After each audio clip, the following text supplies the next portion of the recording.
La visite d'un descendant de Napoléon Bonaparte pour un musée napoléonien, c'est un événement. À Ligny, cette visite était aussi assortie de l'annonce d'une bonne nouvelle, puisque le Conseil de l'Europe vient d'accorder le label d'itinéraire européen à toutes les villes qui font partie de la Fédération européenne des cités napoléoniennes. Une fédération qui était donc en visite à Ligny ce dimanche. Joël Janssens. Charles Bonaparte, arrière-arrière-petit-neveu de Napoléon, est le président de la Fédération européenne des cités napoléoniennes. C'est à ce titre qu'il a été accueilli au musée napoléonien de Ligny avec toute la délégation de cette fédération qui regroupe 60 villes de 10 pays différents. Toutes les villes membres ont en commun une histoire qui a été marquée d'une façon ou d'une autre par l'influence napoléonienne. Le but de ce voyage en Belgique était notamment de venir recevoir officiellement par le Conseil de l'Europe le label d'itinéraire culturel européen qui vise à mettre en valeur le patrimoine napoléonien.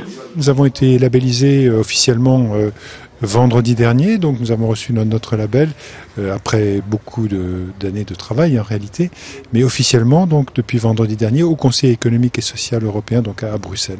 Donc nous voilà labellisés itinéraire culturel européen à côté des chemins de Saint-Jacques-de-Compostelle. Il y a une trentaine d'itinéraires, disons, qui rassemblent les principales pages de la culture de l'Europe. L'œuvre de Napoléon est donc désormais officiellement reconnue comme une contribution majeure à la construction européenne. Et les villes membres de cette fédération l'ont bien compris. L'idée, c'est de s'appuyer sur le passé et sur notre histoire commune pour participer à une Europe en construction vers l'avenir.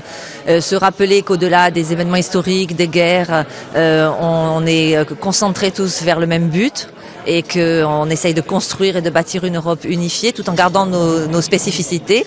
Le fait de croiser des perspectives internationales et de se retrouver tous ensemble malgré une histoire qui parfois était chaotique puisqu'on a pu être en opposition, c'est toujours intéressant pour avancer. C'est un projet important, je crois que c'était un projet d'ouverture aussi sur l'Europe. C'est un projet basé sur l'histoire mais qui va mettre en relation les différentes nations qui ont été marquées par ce qui nous reste pas de Waterloo, mais également ce qui nous reste de ce qui a été fait par Napoléon. Est-ce que Ligny occupe une place particulière en tant que dernière victoire de Napoléon ? Ben, c'est pas aussi connu que Waterloo, mais quand on dit qu'on est à 20 km de Waterloo et qu'on dit que c'est la dernière victoire de Napoléon, qu'on soit polonais, croate, espagnol, ben, voilà, rien que le nom de Waterloo, ben, ça a un impact. Ligny et son musée vont maintenant participer au développement concret de cet itinéraire. Le musée a déjà de nombreux atouts que Charles Bonaparte a lui-même appréciés. Oui, il y a de très belles pièces. Il y a des armes blanches qui sont de très belle qualité. Il y a des épées qui sont magnifiques. C'est vraiment intéressant, très intéressant. Et je pense que ça mérite d'être visité. La visite s'est terminée par la traditionnelle signature dans le livre d'or.